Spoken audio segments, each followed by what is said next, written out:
Hey Canucks fans, I'm Clay Emo. I'm at Canuck Clay on Twitter. I'm at Clay Emo on Instagram. I'm the founder of the GLCPC, the Good Looking Canucks Positivity Club, and this is my Canucks take, all in one take. It's Clay's Canucks commentary for Sunday, May the 17th.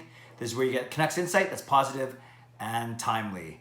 Hope you're having a great weekend. Been pretty busy around my church. As I mentioned yesterday, my lead pastor is celebrating his 50th anniversary, his ordination as a priest. So yesterday we had a car parade and a mass day. We had a mass and a special, a quick, we were showing a video that my son Jacob put together for him, a tribute video. So all in all, it's been good, but now I'm looking forward to some time at home, and that includes tonight. So I'm coming back with my weekly Sunday live stream, and we'll be starting at 10 o'clock on YouTube. So I invite you to join me there and drop what you're doing for a few minutes and make sure you come.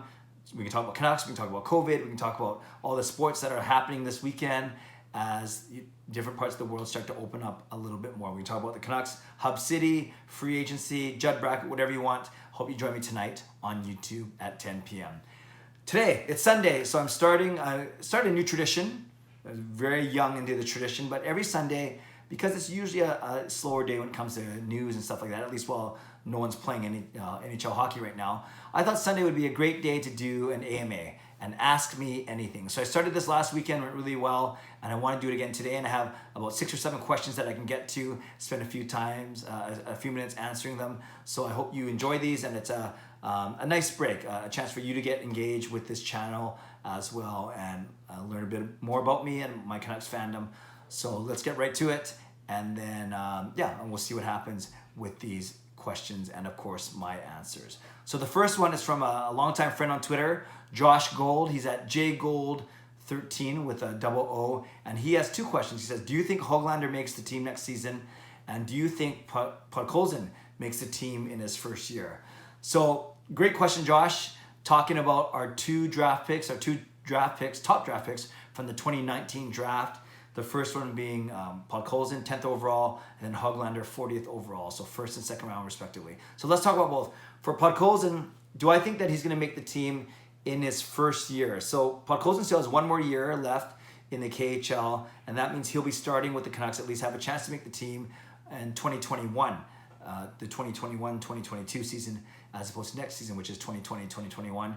And because that's still a year and a bit away, and because he'll be playing against men in the KHL for 2 seasons prior to that, yes, I actually expect Podkolzin to make the team in his rookie season. And again, that's starting in the fall of 2021.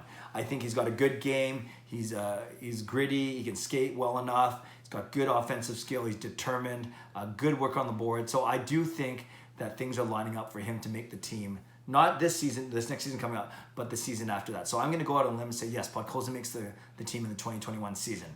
As for Hoglander, we know we signed him to that 3-year entry-level deal. But my guess, if I had to guess, is I'm going to guess that he does not start the year with the Canucks next season, the 2020-2021 season.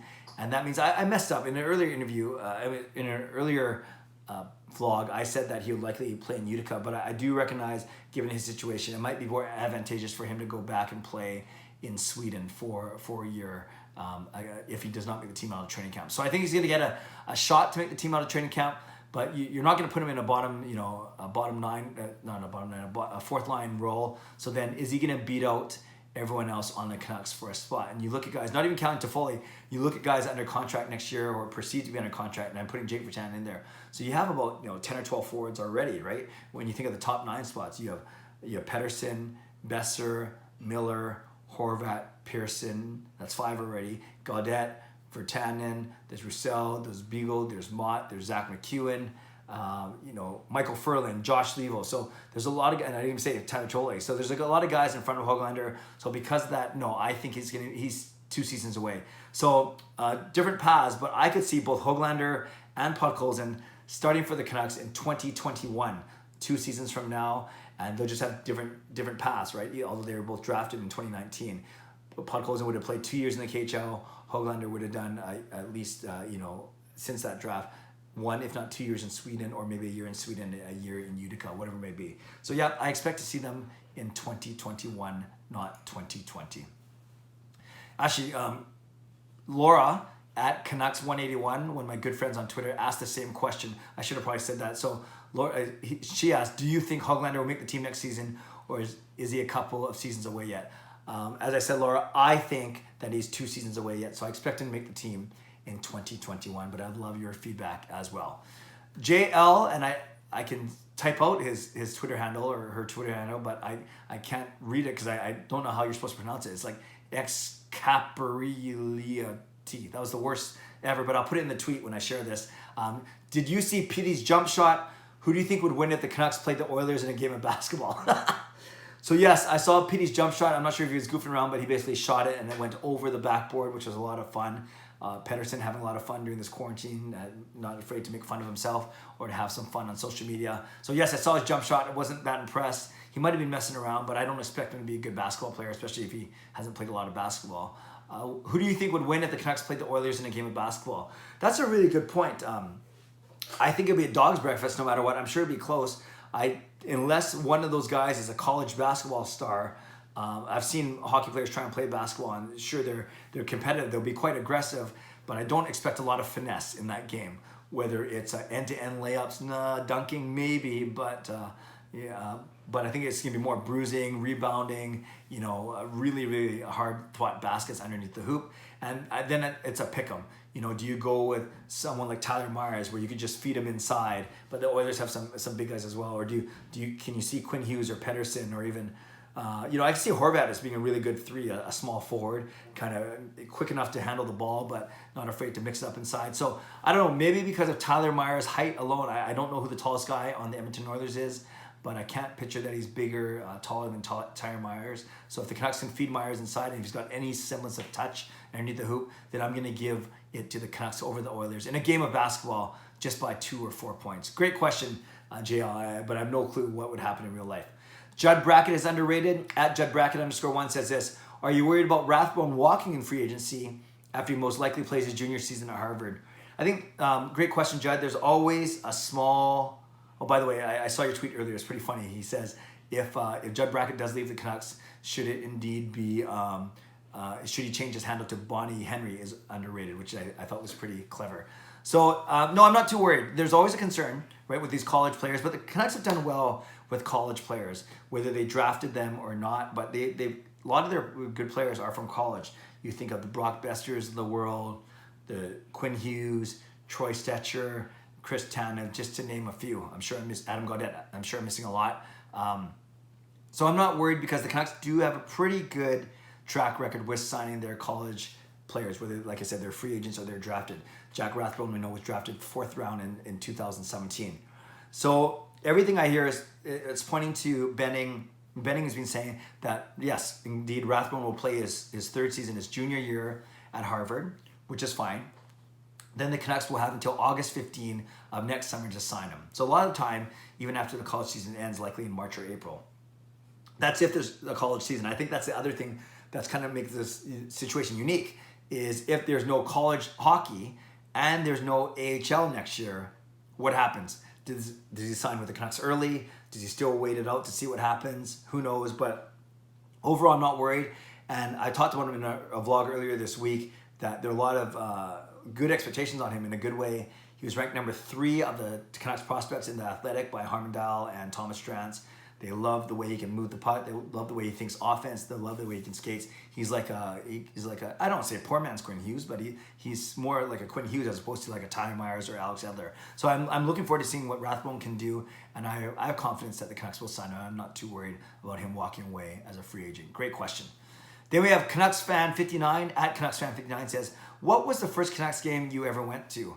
And I've answered this before with a non-answer because as much as I hate to admit it, I cannot remember the first Canucks game I went to. I know I was young. I know it was the Pacific Coliseum, and I'm 45 years old, right? So it might have been when I was an older teen or a young adult, but it was definitely a game in the Coliseum.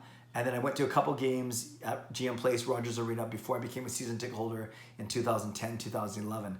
So prior to becoming a season ticket holder almost 10 years ago, I had gone to a few games here and there at the Coliseum, especially with my dad and my family. But this is kind of bad. I will admit, I cannot remember the first game I ever went to not because I've gone to so many, but I'm pretty old and my memory's not that good. And I don't think it was like an amazing experience, or a watershed moment, or a memorable game from any historical standpoint. So I'll be honest, I can't remember, and if that makes me worse of a fan, then I guess I'll have to live with that. And lastly, Van City Chick at Helen K. Peterson says this: who did your avatar, Clay, or is it a social media generated cartoon? Anyway, it looks great. Well, thank you, Helen. I appreciate that. If you're talking about I presume you're not talking about my Twitter avatar where it's an actual picture of me at the NHL All-Star game, a trading card, but you're talking about the caricature of me that I use for CCC, Clay's Canucks Commentary. And it's actually a combination of a couple people that helped me with it. So it's not social media related generated cartoon. Two of my good friends worked on it. My friend Karen Poon, did the first ever caricature for me. And I was wearing a different shirt.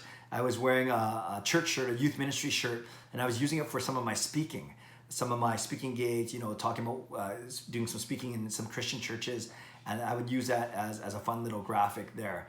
And then my friend Dave Leeson, who I've talked about before, he's a professional graphic designer. So is Karen. They're both professional graphic designers, you can see, even though this was an easy job for them. My friend Dave, the one who talked about the 50th jersey 2 or 3 weeks ago, he then modernized it or updated it to put a Canucks t-shirt on me. So Karen came up with the original caricature. Then Dave updated it by changing the shirt to a Canucks shirt, and then he did the graphic, the CCC Clay's Canucks Commentary graphic around it, the wording and the background image with that caricature. So it was a combination. Karen did the original, and my friend Dave did the updating to make it more Canucks related.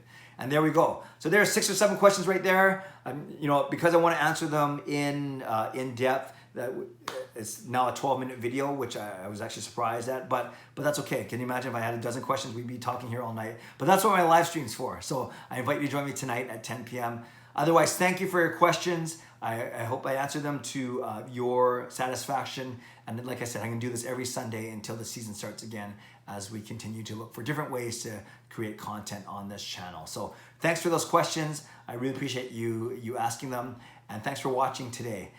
Question of the day, not really a question of the day, since I answered 6 or 7 of them. Anything that stood out from my answer to you, whether it's Hoglander, Podkolzin, whether it is Oilers versus Canucks basketball, whether it is social media cartoon, and what was the other one? Oh yeah, the first Canucks game I went to. Anything stand out to you? Otherwise, I'd love to hear some of your answers to some of those questions. What was your first game? When do you think Hoglander and Podkolzin are going to make the team? I think that's kind of interesting. And who do you think would win a basketball game between the Edmonton Oilers and the Vancouver Canucks? Kind of interesting topics today. So leave a comment below. I love to read, react, and reply. Subscribe if you'd like to. Like this video if you like to. Join me tonight at 10 p.m. on YouTube for my live stream. In the meantime, stay safe, stay healthy, take care of yourselves, take care of each other. Have a great day. God bless, and go Canucks go.